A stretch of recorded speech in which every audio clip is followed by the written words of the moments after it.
Dear students, in the last video you learnt definition of cyclic groups, examples of cyclic groups and so on. In this video you will going to learn some properties of cyclic group.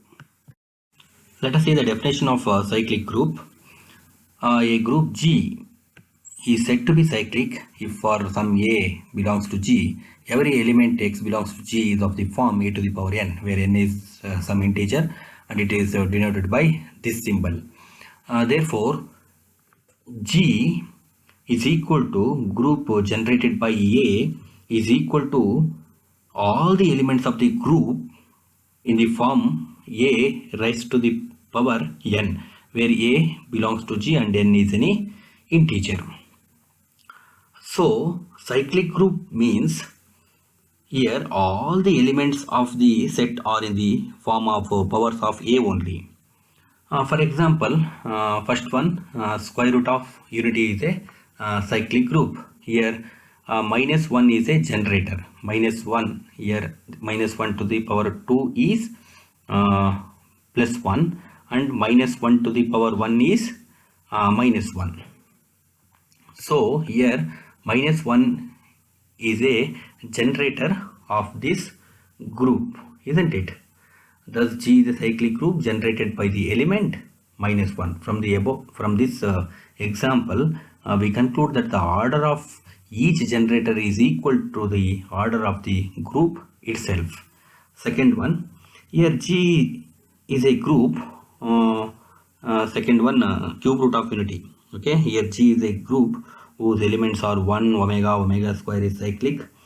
So how can we say that G is cyclic? Means here all the elements of the set are in the form of omega.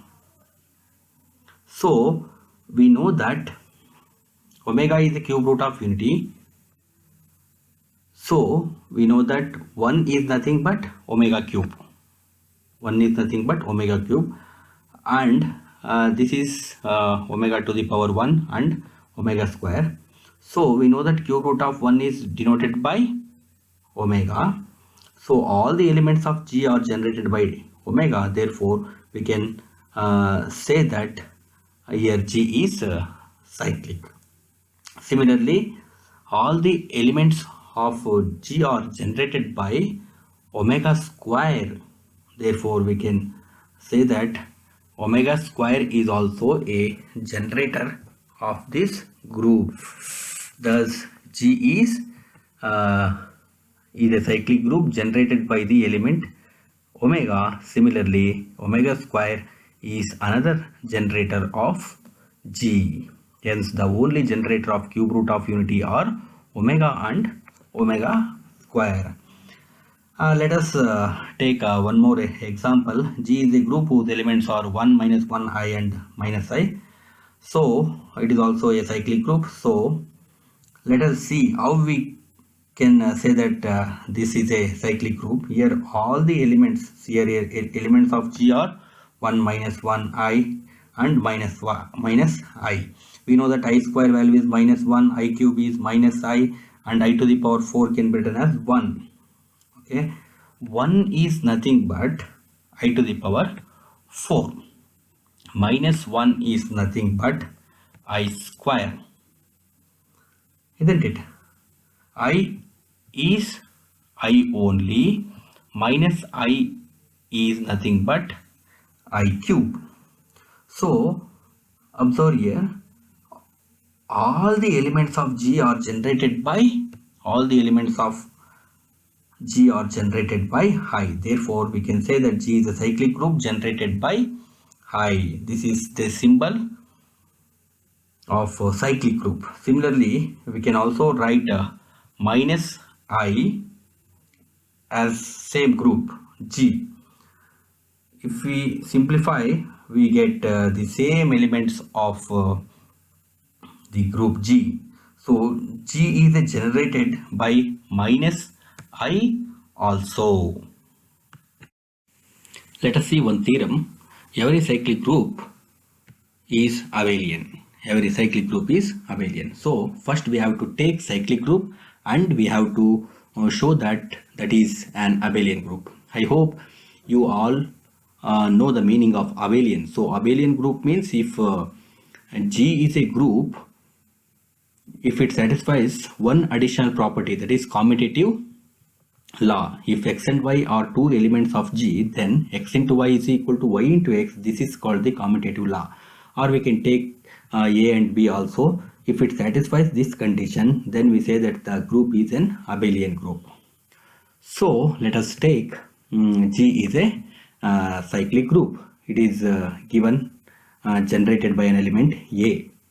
Let us consider two elements of this group, x and y belongs to G. So clearly x is equal to a power m and y is equal to a to the power of n, because here x and y belongs to G means G is a group generated by an element A, means all the elements of G are in the form of a to the power of n only. Here we taken x is equal to a to the power of m and y is equal to a to the power of n for some m and n belongs to the set of integers. Now here in the next step, consider x and y. Substitute the values of x and y here. X is a to the power of m and y is a to the power of n. Bases are same, index must be added, a to the power of m plus n. In the next step, here this can be written as a to the power of n plus m, because m plus n is same as n plus m. This is equal to, here again I split this one as a to the power of n into a to the power of m. This is equal to, here a to the power of n is y and a to the power of m is x. It implies xy is equal to yx. This is nothing but the commutative law, that is if group satisfies this law additional, so we can say that the group is an abelian group. Hence we say that G is a cyclic group generated by an element A is abelian, that is every cyclic group is an abelian group. This is the proof of this theorem. Converse remark, converse of this theorem is not true. Every abelian group need not be cyclic group, but every cyclic group is abelian. Means all abelian groups are not cyclic groups. Let us take one more theorem. If A is a generator of a cyclic group G, then A inverse is also a generator of the cyclic group G. Here if A is generator means we have to show that A inverse, its inverse is also a generator. Since G is a cyclic group generated by A, for every x belongs to G, it implies x is equal to a to the power of m for some integer m. This implies a to the power of m can be written as a inverse whole to the power of minus m, because if you multiply you will get the power as m only. It implies x is equal to a inverse whole to the power of n, a inverse whole to the power n, where n is equal to minus m. Here minus m can be taken as n, where n is another integer. Integer is a whole number without decimal point. It may be positive or negative, including 0, isn't it? That is, every element of G is of the form a inverse whole to the power n. It implies a inverse is also a generator of G, because here x is equal to a inverse whole to the power of n, but this x belongs to this G, therefore a inverse is a generator of G. G is a cyclic group generated by A inverse. Therefore, we can write this one as G is equal to generator here A inverse. Hence, A inverse is also a generator of G. Hence the theorem. Move on to the next theorem. If A is a generator of a cyclic group G, then order of A is equal to order of G.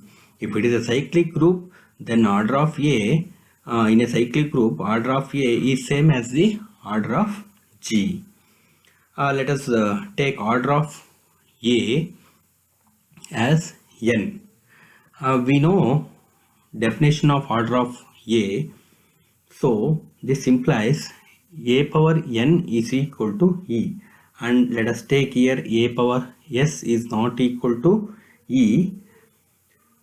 Take some element which is not equal to E. For s lies between 0 and n. So when s is greater than n, so when s is greater than n, by division algorithm there exist two integers q and r, such that this n is equal to s is equal to nq plus r, where r is greater than or equal to 0 and less than n. I will repeat. So when s is greater than n, suppose if we have s is greater than n, we divide s by n, isn't it? Then this implies s is equal to nq plus r, where r is greater than or equal to 0 and less than n by division algorithm. Here, which implies a to the power s is equal to a power nq plus r. This can be written as a power nq into a power r, and a power nq can be written as a power n into q. We know that a power n is e, isn't it? In the next step, here e power q is also e. We know that e is the identity element. Multiplying this identity element with a power r, this one is a power r only. It implies a power r, s is equal to a power r. Thus, there exists exactly n elements in group denoted by a power r, where this r is greater than or equal to 0 and less than n. Therefore, there are n and only n distinct elements in cyclic group G. That is, order of G is equal to n. Therefore, order of cyclic group generated by A is equal to order of A. It implies order of G is equal to order of A. Here, this completes the proof. Here, if G is a cyclic group generated by the element A, then the order of G is same as the order of A. Let us move on to the next theorem. That is theorem number 4. If G is a finite group of order n containing an element of order n, then G is cyclic. By data here, it is given that G is a finite of order n, means order of G is equal to n. This implies G has n elements. Say this one as equation number 1.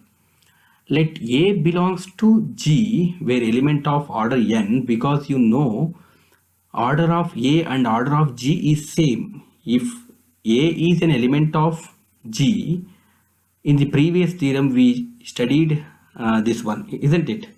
So this implies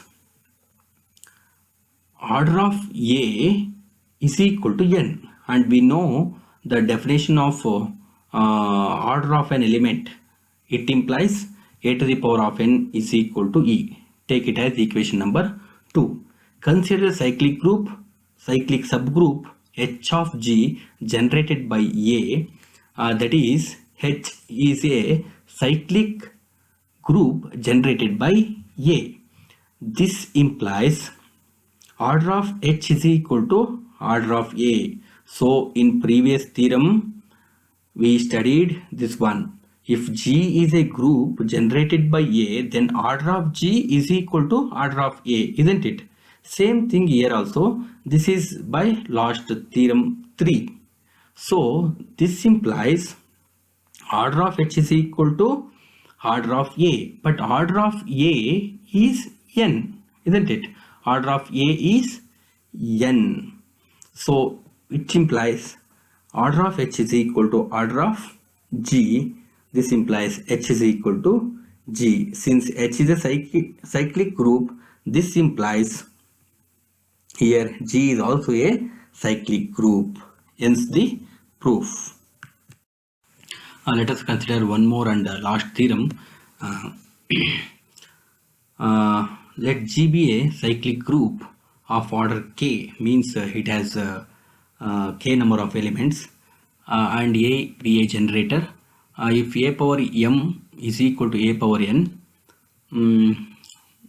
clearly M is not equal to N, then M is congruent to N mod K, and conversely.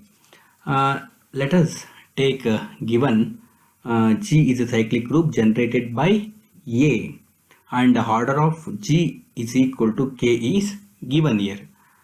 This implies order of the cyclic group generated by A is equal to K.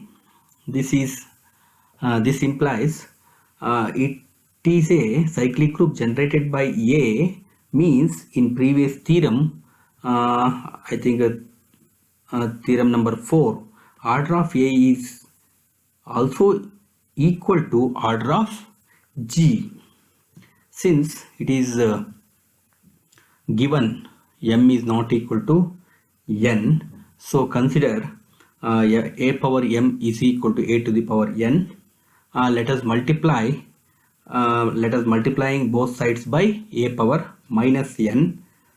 Here A power M into A power minus N is equal to A power N into A power minus N. Here bases are same, index must be added, A power M minus N. Here this one A power N minus N, A power N minus N is 0, A power 0, its value is 1, isn't it?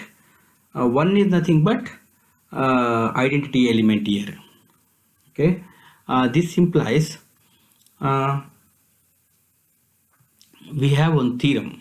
If an element A of a group G is of order N, then A power M is equal to E if and only if N is a divisor of M. By using this theorem, here order of A divides M minus N by using this theorem. Here order of A means here K divides M minus N. By congruence, we know that if A is congruent to B mod M, then M divides A minus B. Here K divides M minus N means this is the definition of congruence. M is congruent to N mod K. Hence the proof. Dear students, in this video we learnt every cyclic group is an abelian. In second theorem, if A is a generator of cyclic group G, then A inverse is also a generator of G. In third theorem, if A is a generator of a cyclic group G, then order of A is equal to order of G. Next one, if G is a finite group of order N containing an element of order N, then G is cyclic. In the last theorem, let G be a cyclic group of order K and A be a generator if A power M is equal to A to the power of N, where M is not equal to N, then M is congruent to N mod K and conversely. Thank you.